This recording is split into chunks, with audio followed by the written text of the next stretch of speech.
buenas noches y bienvenidos. Iniciamos un nuevo programa de Blanco y Negro. En las últimas semanas han salido a la luz pública varias denuncias y acusaciones sobre supuestos abusos a menores de edad por parte de miembros de la Iglesia Católica. Esto ha propiciado protestas por parte de la ciudadanía. Frente a estos hechos, cómo se debería investigar estos casos y cómo debería proceder la Iglesia, es un tema que lo analizaremos esta noche. Bienvenidos.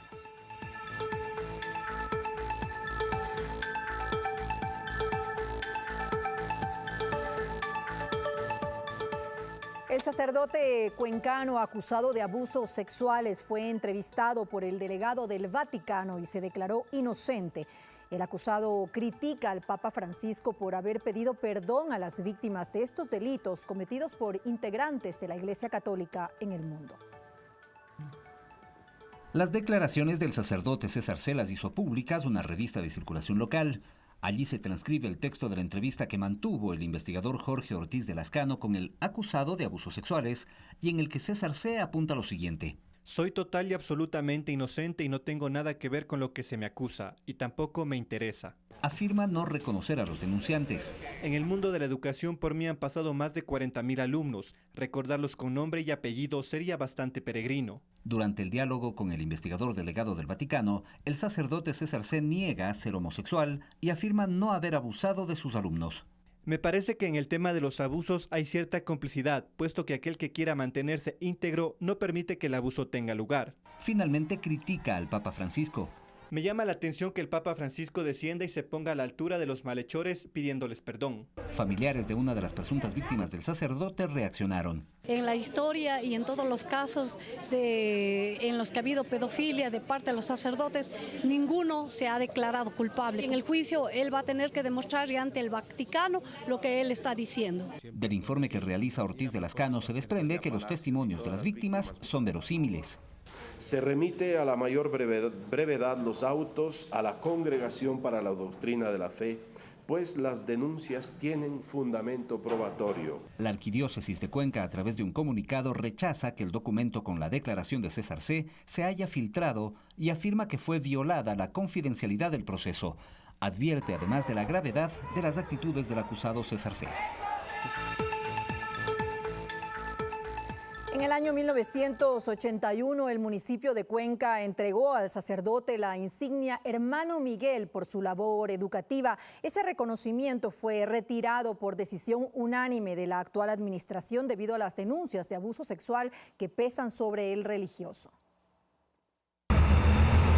Las acciones administrativas desde distintas instituciones pasan de los anuncios a los hechos. Todo bien público y educativo no debería llevar el nombre de agresores sexuales. El Ministerio de Educación resolvió solicitar el cambio inmediato de la denominación de todas las unidades educativas que lleven el nombre del sacerdote César C. Una de ellas se encontraba en la ciudad de Azogues y el otro en la ciudad de La Troncal, y las dos unidades educativas ya tienen en este momento cambio de denominación. Además, en la Unidad Educativa Católica de Cuenca, que incluye la Universidad Católica y varias escuelas y colegios, propiedad del sacerdote, se tomaron decisiones. En esa unidad educativa hicimos una auditoría de los procesos de prevención, protocolos de violencia sexual y selección adecuada de docentes. Esto mientras en el Consejo Cantonal, por unanimidad, el alcalde y concejales resolvieron retirar la presea Hermano Miguel que el municipio entregó al sacerdote en el año 1981. Reitero, la conmoción social que causaron las denuncias hizo que tome esta resolución el día de hoy el Consejo Cantonal.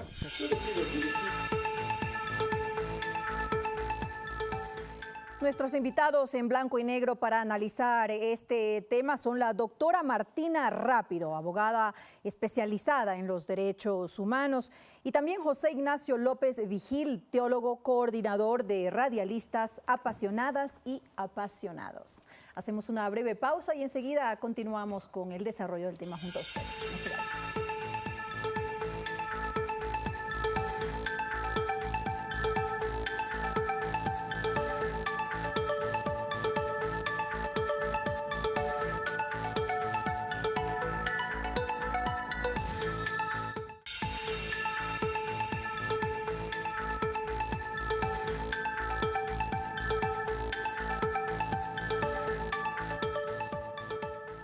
Y regresamos en blanco y negro. Hoy vamos a tratar un tema muy delicado y polémico, sobre todo porque por un lado involucra a los seres más vulnerables de la sociedad, que son los niños, y por otro lado a una de las instituciones más grandes, más sólidas y que más confianza genera alrededor del mundo, que es la Iglesia Católica.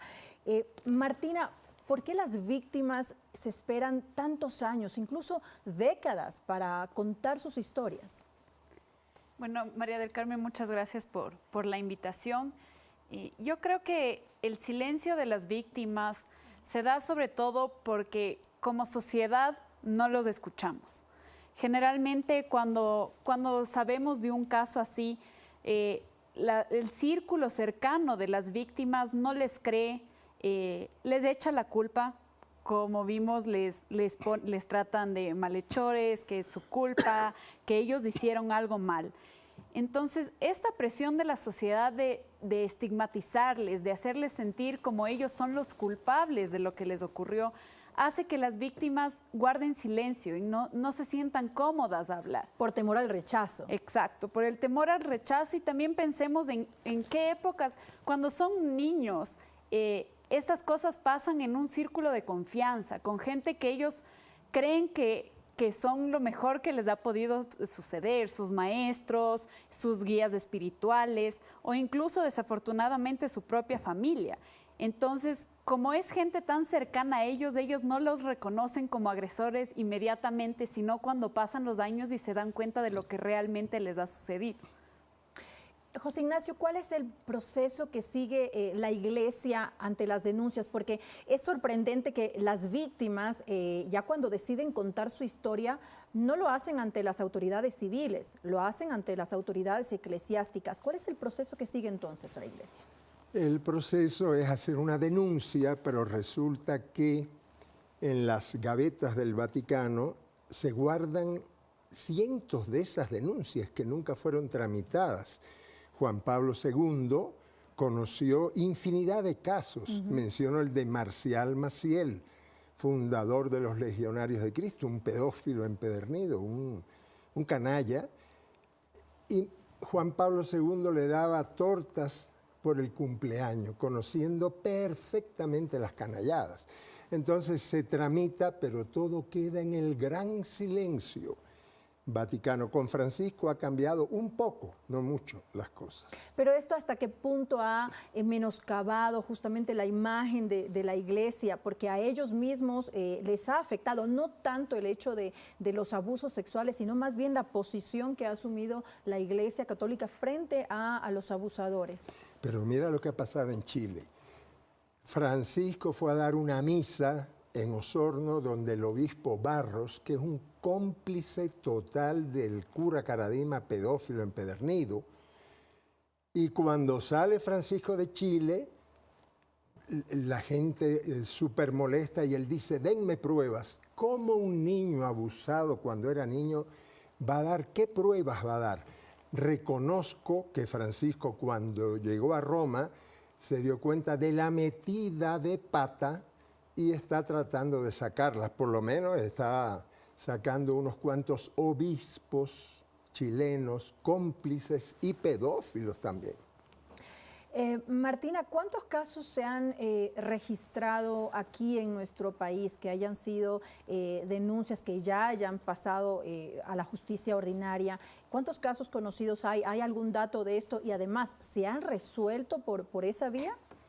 Desafortunadamente, en casos de abusos sexuales nunca hay un dato certero, porque solo aproximadamente 2 de cada 10 casos de abusos sexuales son denunciados por sus víctimas. Entonces, démonos cuenta que los pocos casos que hemos escuchado en estos días, el caso de Cuenca, el caso de Guayaquil, son solo la punta del iceberg de muchísimos casos más de abusos sexuales por parte de sacerdotes, por parte de profesores, que también hubo una época donde salieron muchísimos casos sobre ese tema. Entonces, desafortunadamente, no hay un dato cierto sobre este tema. Y más allá de eso, en los casos puntuales de la Iglesia, hay una cierta inactividad por parte de la Fiscalía que no debería ser así, porque la Fiscalía de oficio podría investigar estos casos y no lo está haciendo, está esperando las denuncias y de cierta forma eso es expresar una cierta complicidad con la Iglesia, que prefiere mantenerlos dentro de su proceso canónico, que lo pueden hacer, pero el proceso canónico no impide que se apliquen las sanciones de nuestro Código Penal. Exactamente. Pueden paralelamente seguirse las acciones de tipo penal. Sí, exactamente. Y el Estado, al no dar respuesta, incluso podría incurrir en una responsabilidad internacional por no investigar estos casos. Así es, justamente la Corte Interamericana de Derechos Humanos señala que es deber ineludible de los estados iniciar de oficio investigaciones en casos de agresión sexual. Inmediatamente se enteran de esto. Entonces, si el Estado no lo hace, está incumpliendo con las normas internacionales y los niños se vuelven víctimas de una doble agresión. De una doble, de una triple. Pero mira cuál es el truco. ¿Cuál ha sido el truco de la Iglesia Católica en estos casos? Convertir los delitos en pecados. Ese es el truco. Durante 20 siglos, 20 no, pongamos 19, la Iglesia Católica perdona pecados. Si yo soy un violador de un niño, yo voy al cura de la esquina, le digo, Padre, me arrepiento, y el cura hace así, reza 10 Ave Marías o 10 Rosarios, y listo, se acabó el asunto. Y los delitos gravísimos, como es estas violaciones, se convierten en pecados que perdona otro cura, que a lo mejor también es pedófilo, y todo queda en familia y no se sabe nada. Ahora, José Ignacio, el Código Canónico establece penas, por llamarlo de alguna forma. ¿Qué tipo de penas? ¿Cuáles son las máximas penas? ¿La exclusión de la Iglesia? Lo que ha hecho la Iglesia es que cambia al cura pedófilo de una parroquia a otra. Los trasladan. Lo traslada de un colegio a otro. A Marcial Maciel lo mandaron a rezar para que terminara sus días rezándole a Dios. Esa era la máxima pena que daban. La única pena es mandarlo a la cárcel. Una persona que hace eso no es ningún pecado. Claro que es pecado. Es un delito que tiene que ir a la cárcel. Ahora, parte de la responsabilidad de la Iglesia, en este caso como institución, ¿no deberían ellos, al recibir estos casos, ellos hacer una denuncia a las autoridades ordinarias? Eso no sería eso es lo correcto. El actuar correcto, digamos, de la Iglesia como institución. Absolutamente. Sí. Y el Vaticano lo ha dicho, Francisco dice eso, pero una cosa es que se diga y otra que se cumpla. Ahora, Martina, la Iglesia es miembro de la Convención sobre los Derechos del Niño, que es un tratado internacional sobre derechos humanos, pero como parte del mismo tiene obligaciones, tiene que cumplir obligaciones para justamente evitar que estos hechos se den. ¿No deberíamos suponer entonces que el Comité de Derechos del Niño debería controlarlo, que de alguna manera debería supervisar y ajustar las disposiciones del propio derecho canónico para que justamente velar por los derechos de los niños? ¿No está también fallando ahí este tratado? El organismo de supervisión del tratado es el Comité sobre Derechos del Niño. El comité lo que hace es someter a los estados a una evaluación periódica cada cierto tiempo. Entonces, ¿qué pasa? Los estados envían información sobre esto es lo que hemos estado haciendo para cumplir la convención. El comité ve lo que envía el Estado, averigua también con las víctimas, con las organizaciones de la sociedad civil y emite unas observaciones finales. ¿Qué pasa en el caso del Vaticano? El Vaticano jamás ha enviado a tiempo la información sobre su Estado. En este caso, el Vaticano tiene la Santa figura, la Santa Sede, tiene una figura de Estado, ¿no? Es como un semi-Estado. Es un Estado. Es un Estado. Sí. ¿Ya? Es reconocido para el derecho internacional, es reconocido como un Estado diminuto. Y por eso se lo invitó a este tratado internacional. Exactamente. Lo que pasa es que ellos envían tarde su información, pero la última evaluación sí se realizó. Y en las observaciones finales del comité justamente comienza diciendo que le llama la atención que las disposiciones del derecho canónico y del código canónico no se adaptan a las disposiciones de la Convención sobre Derechos del Niño. El problema es que la figura del comité, como está creada, no puede recibir por el momento, hasta que ratifiquen los estados, denuncias individuales.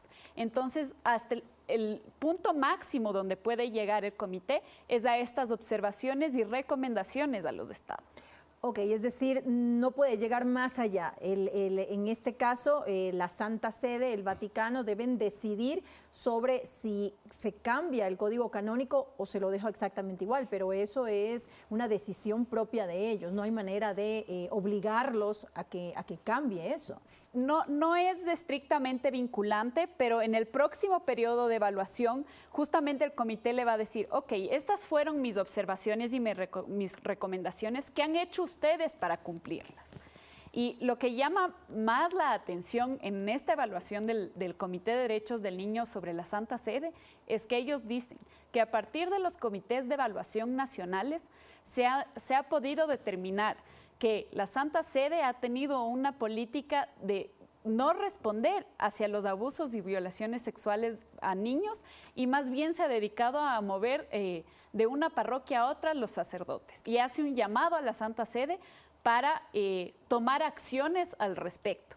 Entonces habría que ver en el próximo periodo de evaluación qué es lo que responde la Santa Sede y qué es lo que realmente se ha hecho, pero de lo que podemos observar no ha cambiado mucho. Estas respuestas de la Iglesia Católica obviamente pueden ser motivadas para salvar la reputación de la Iglesia a nivel mundial. José Ignacio, quisiera analizar un poquito el tema de por qué se dan estos casos. ¿Puede ser el celibato tal vez la causa? ¿Estaría la Iglesia Católica dispuesta a hacer un cambio con relación a eso? A ver, el que es canalla con celibato o sin celibato es canalla, es decir, no es el celibato el que genera pedófilos. Pero también es verdad que la ley del celibato es una cosa tan monstruosa y antinatural que genera reacciones monstruosas y antinaturales. Pero convendría a los oyentes, a los televidentes, conocer cuál fue el origen del celibato. ¿Por qué la Iglesia Católica prohibió casarse a los curas? ¿Sabes por qué? Por razones económicas. Porque en el siglo IV los emperadores romanos comenzaron a darle castillos, joyas, dinero, prebendas a los obispos. Pero claro, el obispo estaba casado y si el obispo se moría, ¿quién se quedaba con las tierras y los castillos y las cosas? La mujer. El Vaticano dijo, de eso nada. Si quieren tener mujeres, ténganlas, pero no las pueden reconocer para que las herencias queden para nosotros. El origen del celibato fue prohibir el matrimonio para preservar el patrimonio. Pero ese fue el origen. Sí. Ahora, en la actualidad, la Iglesia Católica, digamos, podría cambiar en ciertos aspectos. ¿Ustedes creen que estaría dispuesta a cambiar en ese aspecto en particular? Tendría que estar dispuesta. Primera, porque Jesús y todos los apóstoles, menos Pablo, que era muy misógino, pero todos los amigos de Jesús tenían su esposa, su mujer, su familia. Eso se inventó mucho más tarde. El celibato no tiene nada que ver con el Evangelio, nada que ver, es antievangélico. Si Francisco quisiera hacer un gran favor a la Iglesia, tendría que eliminar esa ley antinatural y monstruosa que, aunque no es la causa de todos los pedófilos, pero muchísimas reacciones antinaturales vienen de esa ley. Podría ser la solución. Entonces, Martina, ¿cómo debería responder la sociedad ante esto? Por ejemplo, ahora con lo que sucedió en Cuenca, se habla de que era un secreto a voces y que la gente lo sabía. pero ¿cómo se puede entender que la gente lo sabía y él seguía en contacto con niños hasta hace algunos años? ¿Por qué? Porque entonces la sociedad permite, se vuelve la misma sociedad, no solamente la iglesia, la misma sociedad se vuelve permisiva con estos casos. Yo creo que como sociedad lo que tenemos que cambiar es esta idea de si yo denuncio lo que está haciendo el sacerdote, el cura, mi guía espiritual, estoy yéndome en contra de mi iglesia. Y es un poco la reacción que se tuvo, por ejemplo, en redes sociales. Si uno, digamos, condenaba estos actos, la respuesta era, pero es que tú no eres creyente, y no tiene nada que ver con la fe. Es más. Es que se liga mucho la religión sí. con quienes forman parte del ministerio, digamos, de la iglesia. Sí, exactamente. Y ese es el problema. O sea, la sociedad debe empezar a distinguir eso. Yo puedo ser creyente, puedo vivir en la fe, e incluso creo que es aún más seguir los preceptos de la religión católica el hecho de condenar estos actos más bien que encubrirlos. Y entonces debe haber este cambio de chip de, no, es que si yo hablo mal de mi cura, no estoy siendo un buen católico. Eso no tiene nada que ver. Y creo que hay que empezar a hacer esa distinción entre lo que es la fe, lo que nosotros creemos, nuestra religión, y las personas que nos han puesto al frente como nuestros guías espirituales, que finalmente son personas y tienen que ser procesadas por sus actos. Y claro, y son personas que lamentablemente generan confianza. Eso es lo más grave de todo, porque son las personas, así como los profesores, en las que más confían no solamente las víctimas, sino también los familiares, la sociedad en general. Eso es lo más grave de todo lo que está ocurriendo. Ahora, enfocándonos un poco en nuestro país, ¿qué deberían hacer, cómo deberían actuar las autoridades en este momento ya con lo que tienen en las manos? Se debería, se aduce también que es una persona que tiene 91 años, creo que tiene el sacerdote de Cuenca y está en mal estado de salud y todo, pero de alguna manera deben responder para sentar un precedente. Pero totalmente, el cura Cordero habla de malhechores. Resulta que las víctimas son malhechores, las víctimas de su crimen son malhechores. Él debe de ir a juicio y a la cárcel, porque en la consulta popular el pueblo de Ecuador votó que los crímenes, tipo de crímenes no prescriben, con lo cual, aunque tenga 100 años, ¿verdad?, va a juicio y tiene que ir a la cárcel, y no por un año, ¿no?, sino por unos cuantos años. Y además que la justicia es para todos, la justicia no distingue entre quién comete el crimen, es un crimen y eso es lo que se juzga. Y todavía peor, María del Carmen, porque si tú eres un canalla y haces una canallada, bueno, eso era lo que eras, pero uno que se dice representante de Dios es doblemente culpable. Así es. Porque si tú eres un qué sé yo, bueno, pero tú que dices que te llenas la boca y que dices misa y que comulgas y que te dices representante de Dios y resulta que eres un canalla, eres doblemente, triplemente canalla. Bueno, y con eso nos quedamos, hacemos una breve pausa y enseguida regresamos junto a ustedes en Blanco y Negro con las conclusiones.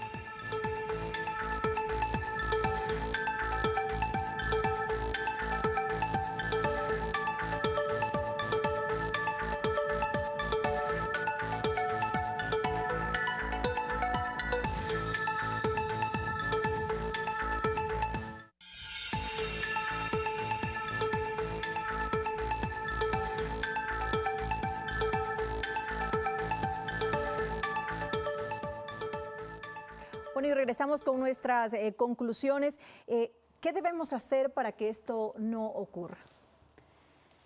Bueno, en primer lugar, creo que tanto los colegios como la iglesia tiene que empezar a pensar a quién está poniendo frente a nuestros niños, o sea, con quién están los niños y hacer una evaluación de estas personas.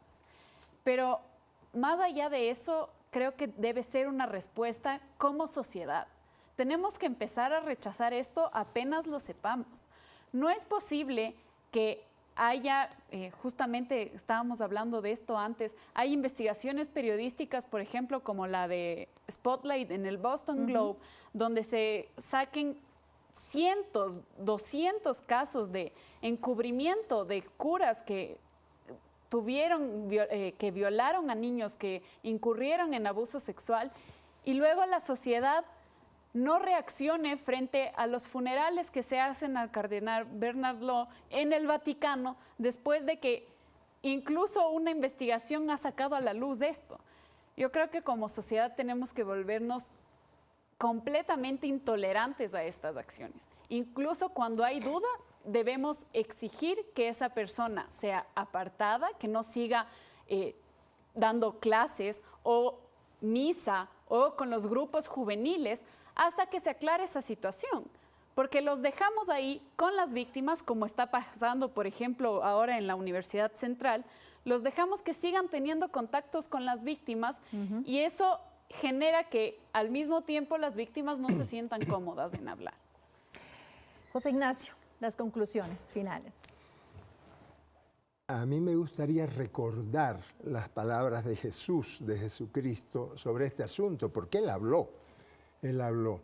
Y Jesús dice en su Evangelio, a quien le haga daño a un niño, a una niña, a un menor, a quien lo escandalice, a quien le haga daño, más le valdría que le amarraran al cuello una piedra de molino y lo echaran al mar. Jesús, que tuvo compasión y comprensión con un montón de pecados, vamos a llamarles, con el abuso a los niños y las niñas fue radical, que le amarren una piedra al cuello y los tiren al mar. Pues la Iglesia debería entonces tomar en cuenta las palabras del propio Jesucristo. Jesús. Sí, señor. Bueno, y con eso finalizamos. Quiero agradecer nuevamente a nuestros invitados, la doctora Martina Rápido, abogada especializada en los derechos humanos, y José Ignacio López Vigil, teólogo, coordinador de Radialistas Apasionadas y Apasionados. Y también queremos aclarar que a este espacio de Blanco y Negro invitamos a voceros de la Iglesia Católica, pero lamentablemente ellos no aceptaron acompañarnos para poder debatir, para poder conversar sobre este tema. Hoy hemos revisado, como lo dije inicialmente, un tema muy complejo que toca los aspectos más sensibles de una sociedad. Por eso nosotros, como parte de esta sociedad, estamos obligados a analizarlo con conciencia y sin prejuicios. Esto es Blanco y Negro. Nos esperamos la próxima semana.